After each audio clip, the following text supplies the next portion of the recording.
Hello everyone, कैसे आप सभी का अपने यूट्यूब चैनल स्मार्ट एजुकेशन की पर स्वागत है। आज हम जो टॉपिक करेंगे वो है हमारा सोर्स ऑफ एनर्जी, ऊर्जा के स्रोत, जो साइंस का हमारा लेसन है, ठीक है। और ईवीएस में भी ये कई बार इस लेसन के बारे में डिस्कस किया जाता है। तो यहाँ से देखिए आप, सोर्स ऑफ एनर्जी, ऊर्जा के स्रोत, यानी हमें एनर्जी किन किन सोर्सेज से मिलती है, उन सभी सोर्सेज के बारे में हम यहाँ पर पॉइंट टू पॉइंट डिस्कस करेंगे। तो सबसे पहले स्टार्ट कर लेते हैं। Energy comes in different forms. जो ऊर्जा होती है वो क्या होता है, अलग अलग रूप से आती है, और इसके साथ साथ क्या होगा, जो एक फॉर्म है वो दूसरे में कन्वर्ट हो जाती है, यानी कि one form convert to another. Example के तौर पे आप कर सकते हो, if you drop a plate from a height. अगर हम एक ऊंचाई से किसी प्लेट को गिराते हैं तो क्या होगा, जो पोटेंशियल डिफरेंस होता है प्लेट का, वो किस में कन्वर्ट हो जाएगा, साउंड एनर्जी में, ठीक है। कब, जब वो ग्राउंड से हिट या टकराएगी। जब हम किसी प्लेट को ऊंचाई से गिराएंगे तो उसमें पोटेंशियल एनर्जी होती है, और जैसे वो ग्राउंड से टकराएगी, टकराने के बाद वो किस में कन्वर्ट हो जाएगी, साउंड एनर्जी में। तो यहाँ से पॉइंट हमारा क्लियर क्या होता है, जो एनर्जी है वो एक फॉर्म से दूसरी फॉर्म में कन्वर्ट होती है, ठीक है। उसके बाद आगे देखें, if you light a candle. अगर किसी मोमबत्ती को जलाते हैं तो क्या होगा, the process is highly exothermic, so that the chemical energy of wax is converted into heat energy and light energy on burning. दूसरा एग्जांपल हम करेंगे, जब भी हम किसी मोमबत्ती को जलाएंगे तो मोमबत्ती को जलाने के बाद क्या होगा, जो प्रोसेस होती है वो क्या होगी, हाईली एक्जोथर्मिक। दो प्रोसेस होती है, एंडोथर्मिक और एक्जोथर्मिक। यानी एक्जोथर्मिक प्रोसेस में क्या होगा, हीट रिलीज होगी, ठीक है। जिससे क्या होगा, जो केमिकल एनर्जी है शहद की, वो मोम की, वैक्स की जो केमिकल एनर्जी है वो तो हीट एनर्जी में कन्वर्ट हो जाएगी, और लाइट एनर्जी में। कब, जब वो जलेगी। जब मोमबत्ती जलेगी, मोमबत्ती जलने के बाद जो मोम पिघलेगा वो हीट एनर्जी में कन्वर्ट हो जाएगा, और साथ के साथ जो मोमबत्ती हमें जलती हुई दिखाई देगी वो लाइट एनर्जी में कन्वर्ट हो जाएगी। उसके बाद हम बात करेंगे, जो एनर्जी के अच्छे स्रोत है, गुड सोर्सेज है, उनमें क्या क्या क्वालिटी होनी चाहिए, क्या क्या विशेषता होनी चाहिए, क्या क्या फीचर्स होने चाहिए, उनके बारे में डिस्कस करेंगे। तो देखें, a good source of energy would be one. अच्छा स्रोत कौन सा हो सकता है ऊर्जा का, which has highly calorific value, जिसका ज्वलनता आप बोल सकते हो, या जिससे ऊष्मा ज़्यादा मिले। बी इजली सेसेबल, जो आसानी से मिल जाए। Be easy to store and transport, जिसका भंडारण या स्टोर करना इजीली हो, और ट्रांसपोर्ट करना यानी कि एक स्थान से दूसरे स्थान पर पहुंचाना भी इजी हो। बी इकोनॉमिकल, कहने का मतलब क्या है, इन्वायरमेंट फ्रेंडली हो, एक तरीके से आप ये बोल सकते हो। तो आगे हम बात करेंगे सोर्स ऑफ एनर्जी के बारे में। तो दो टाइप्स दे रखे हमारे, पहला कौन सा है, कन्वेंशनल सोर्स ऑफ एनर्जी, और दूसरा क्या हमारा, non conventional source of energy. Conventional source of energy में तो वो है हमारे जिनको बनने में काफ़ी टाइम लगता है, जो हमारे पास लिमिटेड अमाउंट में हो। Non conventional source of energy कौन से होते हैं, जो हमारे पास अनलिमिटेड अमाउंट में हो। तो कन्वेंशनल सोर्स ऑफ एनर्जी में हमारे कौन कौन से हैं, फॉसिल फ्यूल्स, जितने भी जीवाश्मी ईंधन है, चाहे कोल हो या पेट्रोलियम हो, थर्मल पावर प्लांट हो गई, हाइड्रो पावर प्लांट, बायोमास यानी बायोगैस प्लांट, और विंड एनर्जी, ठीक है। ये सभी के सभी हमारे क्या है, कन्वेंशनल सोर्स ऑफ एनर्जी, ठीक है। अगर दूसरी तरफ बात करें नॉन कन्वेंशनल सोर्स के बारे में, सबसे पहले सोलर एनर्जी, जिसमें सोलर कुकर या सोलर सेल पैनल आता है। सेकंड, एनर्जी फ्रॉम द सी, समुद्र से जो मिलने वाली ऊर्जा होगी वो, जियोथर्मिकल एनर्जी और न्यूक्लियर एनर्जी। इन सभी के बारे में हम यहाँ पर पॉइंट टू पॉइंट डिस्कस करेंगे, ठीक है। तो देखो, उससे पहले कुछ पॉइंट कर लेते हैं। Amount of source of energy, some of them get exhausted या non renewable, while some of them do not get exhausted, therefore called as renewable source of energy। कहने का मतलब हमारे यहाँ पे क्या है, जो ऊर्जा के स्रोत जो उनकी अमाउंट है, कुछ की तो क्या होती है, गेट एग्जॉस्टेड, कुछ टाइम के बाद ख़त्म हो जाते हैं। नॉन रिन्यूएबल, जिनको हम दोबारा से नहीं बना सकते। अगर हिंदी में बात की जाए तो निमीकरणीय और अनिमीकरणीय जैव स्रोत बोलते हैं जिसको हम, वो है, ठीक है। जो हमारे पास अनलिमिटेड में हो या जिनको हम दोबारा से बना सकते हैं, वो कौन से हैं, रिन्यूएबल सोर्स ऑफ एनर्जी। जो non renewable source of energy वो कौन कौन से हैं, कोल, पेट्रोलियम और नेचुरल गैस। इन सभी को बनने में काफ़ी टाइम लगता है। इस बात का आपको पता है, चाहे कोल हो, पेट्रोलियम हो या फिर नेचुरल गैसेज हो, इन सब के बनने की प्रोसेस, इनकी जो फॉर्मेशन है वो कैसे हुई थी, इसके बारे में आपको पता भी, फिर भी एक बार रिवाइज करवा देते हैं। मिलियन ईयर्स अगो क्या हुआ था, जो प्लांट्स और एनिमल्स थे हमारे अर्थ के अंदर, कुछ ना कुछ मूवमेंट होने की वजह से क्या, समुद्र के अंदर दब गए थे। तो एयर की एब्सेंस, ऑक्सीजन की एब्सेंस की वजह से, और ऊपर से हाई प्रेशर और टेम्परेचर की वजह से क्या हो, धीरे धीरे किस में कन्वर्ट हो गए, कोल पेट्रोलियम और नेचुरल गैस सिस्टम, इस तरीके से वो कन्वर्ट हो गए थे। उसके बाद बात करेंगे हम रिन्यूएबल सोर्स ऑफ एनर्जी, वो कौन कौन से हैं? Air, water, solar radiation, geothermal energy और ओशन वेव एक्सेट्रा, यानी हवा, जल, ठीक है, सौर ऊर्जा। ये बहुत सारे एग्जाम्पल है जो हमारे पास क्या है, काफ़ी ज़्यादा अमाउंट में है। ठीक है, तो इन्हीं के बारे में पॉइंट टू पॉइंट हम आगे डिस्कस करेंगे। सबसे पहले हम बात कर लेते हैं कॉन्वेंशनल सोर्स ऑफ एनर्जी, जहाँ पर हमने सोर्स ऑफ एनर्जी के टाइप किए थे। पहला कॉन्वेंशनल था और दूसरा नॉन कॉन्वेंशनल था। जो कॉन्वेंशनल सोर्स ऑफ एनर्जी है उसके बारे में बात कर लेते हैं। सबसे पहले हम बात करेंगे फॉसिल फ्यूल्स के बारे में, जो जीवाश्मी ईंधन उनके बारे में। तो देखो, fuels developed from the fossils, जो ईंधन है वो जीवाश्म से मिलकर बना होता है, चाहे वो कोल हो या फिर पेट्रोलियम हो। Formed over million of year ago, have only limited reserve, यानी मिलियंस ईयर अगो, बहुत साल पहले क्या हुआ था, ये बनना शुरू हुए थे और लिमिटेड रिजर्व यानी नियमित या निश्चित है इनकी मात्रा। ठीक है, these are non renewable source of energy, और ये ऊर्जा के कौन से स्रोत है? नवीकरणीय स्रोत। ठीक है, अगर बात करें इंडिया की, तो इंडिया में देखो, India has about 6% share in the world reserve coal that में last 250 years more at the percent rate of consumption. जो भारत है उसमें क्या है, लगभग 6%, पूरे संसार का जो 6% है उसका यूज किया जाता है। इतने शेयर हैं हमारे कोयले के रिजर्व के अंदर। ठीक है, इन संरक्षित है 6% शेयर वर्ल्ड के अंदर। ठीक है, और लगभग 250 साल से भी ज़्यादा टाइम हो गया, इसकी जो दर है प्रयोग करने की वो बढ़ती जा रही है। ठीक है, अब बात करेंगे जो फॉसिल फ्यूल है उनकी डिसएडवांटेजेस, यानी उनसे होने वाली हानियाँ।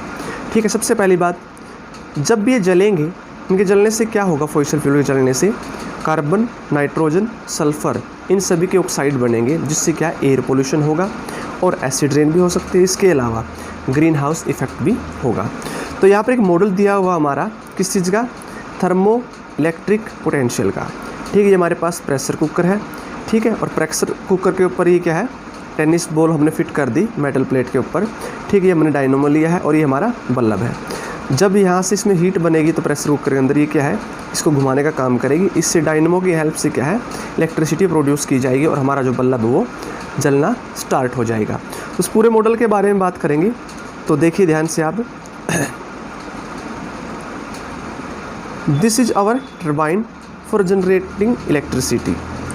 ठीक है, एक्चुअल द स्टीम और fluid impart energy to rotor of turbine which can move shaft of the generator to produce electricity। कहने का मतलब क्या है, जो हमारे पास ये टेनिस बॉल है एक तरह से टर्बाइन की तरह से काम करेगी, जिससे क्या इलेक्ट्रिसिटी प्रोड्यूस की जाएगी।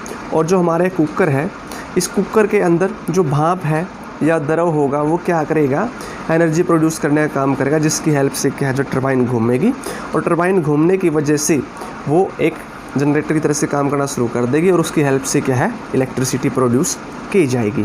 ठीक है, a very large amount of fossil fuels are burned in thermal power plants to heat up water to produce steam.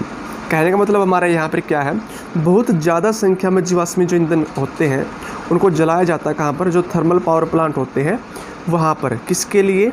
जो वाटर होता है, पानी होता है, उसको गर्म करने के लिए। उससे क्या हेल्प मिलेगी, जो भाप होती है, स्टीम जो होते हैं वो बनेंगी और उसकी हेल्प से क्या बिजली प्रोड्यूस की जाएगी। ठीक है, जो हाइड्रो पावर प्लांट होते हैं वो क्या करते हैं, पोटेंशियल एनर्जी को कन्वर्ट करेंगे। किसकी पोटेंशियल एनर्जी? जो वाटर गिराया जाता है उसको इलेक्ट्रिकल एनर्जी में कन्वर्ट करने का काम करेंगे। Since there are few waterfalls which could be used a source of potential energy, hence this is reason a large number of dams are built all over the world. यानी कि यहाँ से point हमारा clear क्या होता है, जो बांध बनाए जाते हैं वो किस लिए बनाए जाते हैं, ताकि जो पानी गिराया जाएगा, जो पोटेंशियल एनर्जी है उससे क्या हेल्प मिलेगी, जो बड़े बड़े टर्बाइन्स होते हैं वो घुमाए जाते हैं, जिससे फ़ायदा क्या मिलता है, बिजली पैदा की जाती है। तो डैम्स की हेल्प ली जाती है, इसलिए वर्ल्ड के अंदर जगह जगह पर डैम्स बनाए जाते हैं।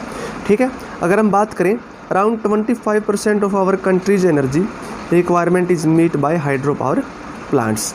हमारे देश के अंदर लगभग जो 25% एनर्जी है उसकी कमी या उसकी आवश्यकता को कहाँ से पूरा किया जाता है, हाइड्रो पावर प्लांट से पूरा किया जाता है।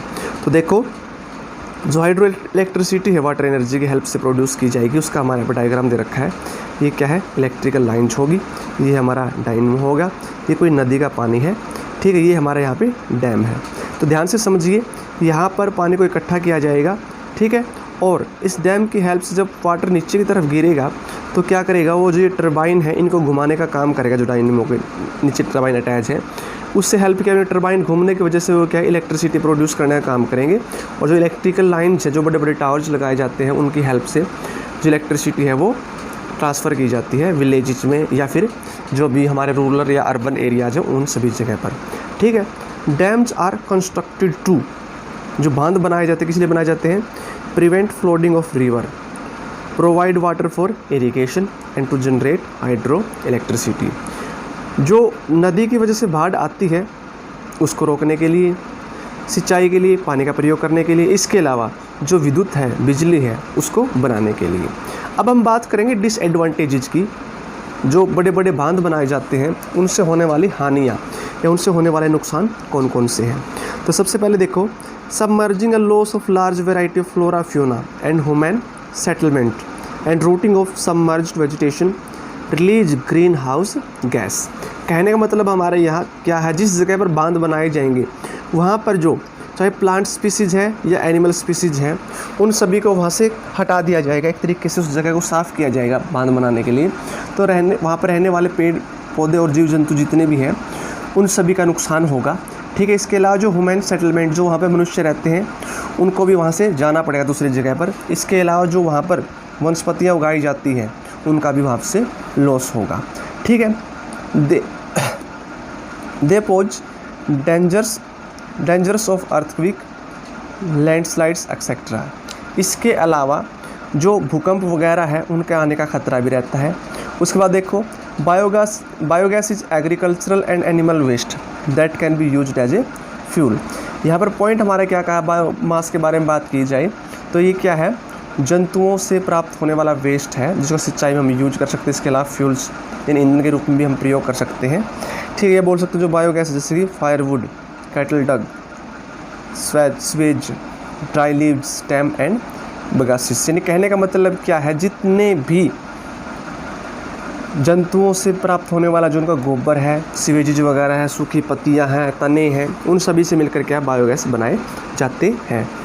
उसके बाद देखो, normally biomass has low calorific value and produce lot of smoke when they are burn. अगर बायोमास के बारे में बात की जाए तो इनकी कैलोरिक वैल्यू कम होती है और जब इनको जलाया जाता है तो ज़्यादा मात्रा में धुआं पैदा होता है।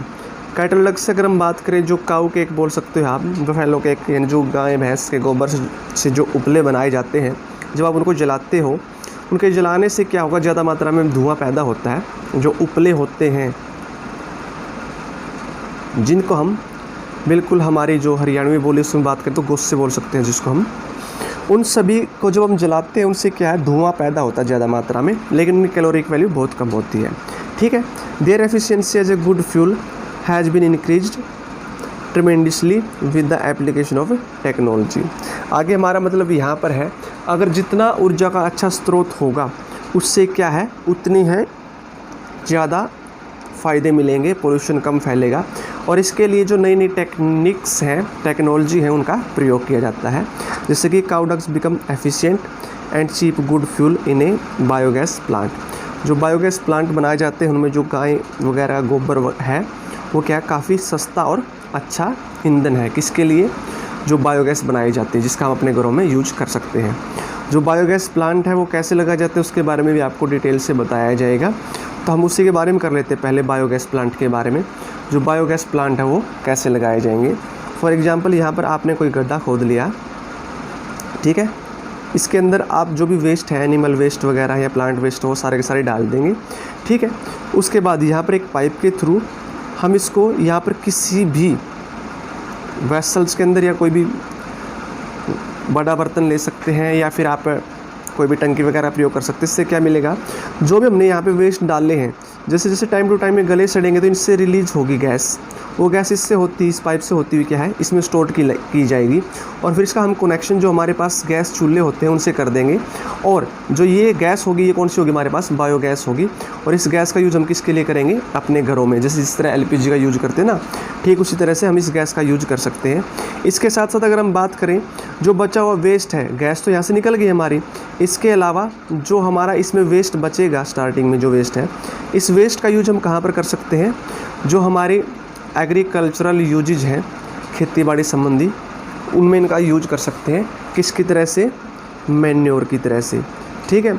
और ये जो हमारी फसल्स वगैरह होंगे, क्रॉप्स वगैरह होंगी, उनके लिए काफ़ी ज़्यादा बेनिफिशियल होंगे, ठीक है। इनसे क्या, सॉइल पोल्यूशन भी बहुत कम होता है, ठीक है। ये तो हमारा बायोगैस प्लांट। एक बार फिर से रिवाइज करवा देते हैं आपको। सबसे पहले हमने क्या लिया, कोई भी टैंक ले लेंगे हम, ठीक है, उसके अंदर हम सभी वेस्ट डाल देंगे। और सबसे ज़रूरी ध्यान हमने क्या रखना है, इसको हमने कवर्ड रखना है डालने के बाद, बाहर कुछ भी रिलीज ना हो। यहाँ हम कोई पाइप लगाएंगे और उस पाइप का कनेक्शन किसी और टैंक से कर देंगे, जिससे क्या होगा, उसके अंदर वो गैस स्टोर की जाएगी।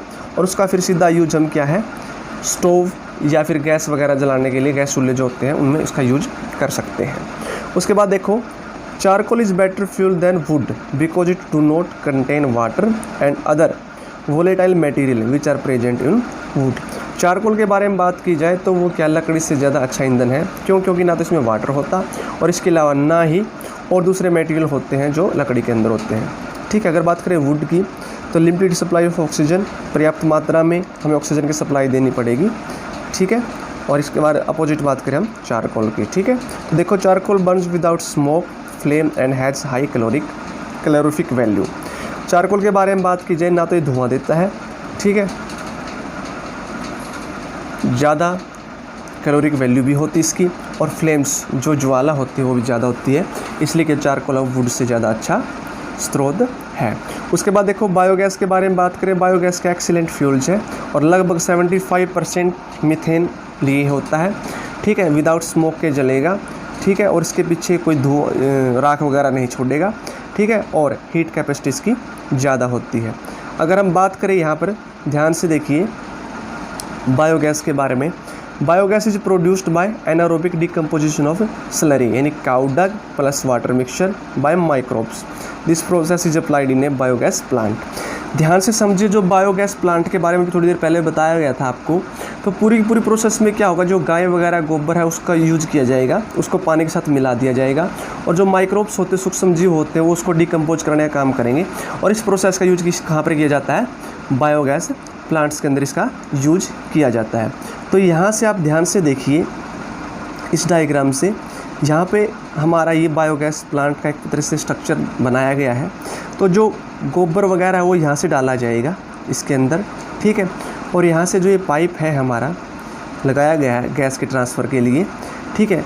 तो यहाँ से जो भी गैस रिलीज होगी इस वेस्ट से, वो सारी गैस इससे ऊपर की तरफ जाएगी। और ये क्या है, गैस आउटलेट। यहाँ से हम किसी पाइप को कनेक्शन करके किसी भी टैंक के अंदर उस गैस को स्टोर कर सकते हैं। जो बचा हुआ वेस्ट है उसका यूज़ हम किसकी तरह से कर सकते हैं, मैन्योर की तरह से। तो पूरा स्ट्रक्चर हमारा यहाँ पे क्लियर हो जाता है। और सबसे ज़रूरी बात क्या, जो बायोगैस प्लांट है, मोस्टली विलेजर्स जो हैं, ग्रामीण लोग जो हैं, इसका बहुत अच्छे से यूज कर सकते हैं, क्योंकि ना तो हमारे पास काउडक्स या बफेलो डक्स की कमी है, गोबर वगैरह की कोई कमी नहीं है। और दूसरा बेनिफिट इसका क्या होगा, मैन्योर जो खेती बाड़ी है उसमें हम इसका यूज कर सकते हैं, खाद का, ठीक है। एक तरह से हमारे लिए काफ़ी यूजफुल होगा ये, ठीक है। उसके बाद देखिए आगे, the biogas is stored in the gas tank from which they are drawn through pipes for use in a biogas plant. जो हमने अभी डिस्कस किया उसके बारे में यहाँ पर बोला गया है, जो बायोगैस उसको गैस टैंक के अंदर स्टोर कर लिया जाएगा और पाइप के थ्रू उसका बायोगैस प्लांट में यूज किया जाएगा। इसके अलावा बायोगैस का यूज कहाँ पर कर सकते हैं, लाइटनिंग के लिए, कुकिंग इन रूरल एरिया, ग्रामीण क्षेत्रों में खाना वगैरह तैयार करने के लिए, बिजली के लिए भी इसका प्रयोग कर सकते हैं। जो बचा हुआ वेस्ट, जो स्लरी बोल सकते हैं, उसका यूज हम किसके लिए कर सकते हैं, एक्सीलेंट मैन्योर, बहुत ही अच्छे खाद के रूप में, जिसमें नाइट्रोजन और फॉस्फोरस की मात्रा बहुत ज़्यादा होती है, ठीक है। जो लार्ज स्केल, बड़े पैमाने पर हम बायो वेस्ट और सीवेज मटेरियल का यूज करते हैं, तो ये क्या प्रोवाइड करेंगे, a safe and efficient method of waste disposal beside supplying energy and manure. अगर हमें इसका ज़्यादा पैमाने पर प्रयोग करना है तो हमें क्या करना होगा, इसका उचित तरीका जो है प्रॉपर मेथड उसका यूज करना पड़ेगा, जिससे क्या है ज़्यादा मात्रा में एनर्जी की सप्लाई हो सके और जो खाद वगैरह उसका ज़्यादा यूज किया जा सके। उसके बाद नेक्स्ट टॉपिक होगा हमारा विंड एनर्जी का। विंड एनर्जी से हम कल को स्टार्ट करेंगे। तो यहाँ तक सबसे जो मेन पॉइंट था हमारा बायोगैस प्लांट के बारे में था, ठीक है। और बायोगैस प्लांट के बारे में बेसिक सा स्ट्रक्चर हम अपना घर पे भी तैयार कर सकते हैं इसकी, ठीक है। और इसको बनाने का तरीका आपको बता देगा, आप छोटे लेवल पर तैयार कर सकते हैं। अगर आप छोटे लेवल पर तैयार करना चाहें तो उसके लिए आपके पास सिंपल सा मेथड बता देते हैं। वो कैसे तैयार करेंगे, आप एक ड्रम लीजिए, ठीक है। उस ड्रम को ऊपर से क्लोज कर दीजिए, ठीक है। एक पाइप आप यहाँ पर लगा दीजिए, उसको यहाँ से क्लोज रखिए और एक पाइप आप इसका यहाँ से लगाइए, ठीक है। जैसे आप इसके अंदर वेस्ट डालेंगे, जो भी आपने डाला है वेस्ट डालने का उसको बिल्कुल अच्छे से कवर अप कर दीजिए, ठीक है। जो ये पाइप है इसका आप कनेक्शन किसी भी ट्यूब से अटैच कर दीजिए, चाहे वो ट्रैक्टर की ट्यूब जो बड़े टाइप की ट्यूब से अटैच कर दीजिए, ठीक। और ध्यान रखिए वो ट्यूब कहीं से लीक ना हो, ठीक है। और उसके बाद हमने यहाँ पर कोई गैस है या स्टोव चूल्हा जो भी है, एक पाइप और यहाँ से लगाई और उसकी अटैचमेंट इससे कर देंगे हम। तो जैसे ही इस ड्रम के अंदर जो हम वेस्ट डालेंगे, जैसे इसमें गैस बनना शुरू होगी, वो गैस क्या है इस पाइप से होती हुई कहाँ पर पहुँचेगी, इस ट्यूब में, ठीक है। और इस ट्यूब को जब देखेंगे आप, जैसे जैसे में गैस डाली मतलब कि एंट्री करती रहेगी, तो ये ट्यूब क्या है इंक्रीज, जो इसका सरफेस एरिया वो बढ़ना शुरू हो जाएगा, कहने के तरीके से फूलना शुरू हो जाएगी और हमें पता लग जाएगा कि ट्यूब के अंदर गैस है। और अपनी आवश्यकता अनुसार हम इस गैस का यूज फिर अपने घरों में खाना वगैरह बनाने में कर सकते हैं। उसके बाद जो दूसरी बात है हमारी वो देख लीजिए। जो ये हमारा दूसरा कनेक्शन था, ध्यान से देखिए, इस ड्रम के अंदर जो दूसरा कनेक्शन था हमने यहाँ पर इसको क्लोज किया था, इसका यूज किसके लिए किया जाएगा, जो वेस्ट बचा इसको बाहर निकालने के लिए। तो ये बिल्कुल सिंपल सा मेथड इसका हम अपने घरों पर यूज करके देख सकते हैं। इसके अलावा आज हमने सोर्स ऑफ एनर्जी के टॉपिक में कन्वेंशनल और नॉन कन्वेंशनल सोर्स किए हैं, ठीक है। जो फॉसिल फ्यूल है उनके जलाने से डिसएडवांटेजेस क्या होंगे, एडवांटेजेस क्या होंगे, वो सभी बातें की है। तो मैं आशा करता हूँ यहाँ तक आपने अच्छे से समझा होगा। फिर भी कहीं पर कोई डाउट हो तो आप कमेंट बॉक्स में कमेंट करके पूछ सकते हैं। तो इसी तरह की वीडियोस टाइम टू टाइम पाने के लिए अगर आप चैनल पर पहली बार आए हैं तो चैनल को सब्सक्राइब करना ना भूलें, ताकि इस तरह की जो लेटेस्ट अपडेट है वो आपको मिलती रहे। अगर वीडियो आपको अच्छी लगी हो ज़्यादा से ज़्यादा लाइक करें, शेयर करें। मिलते हैं नेक्स्ट वीडियो में। Thank you.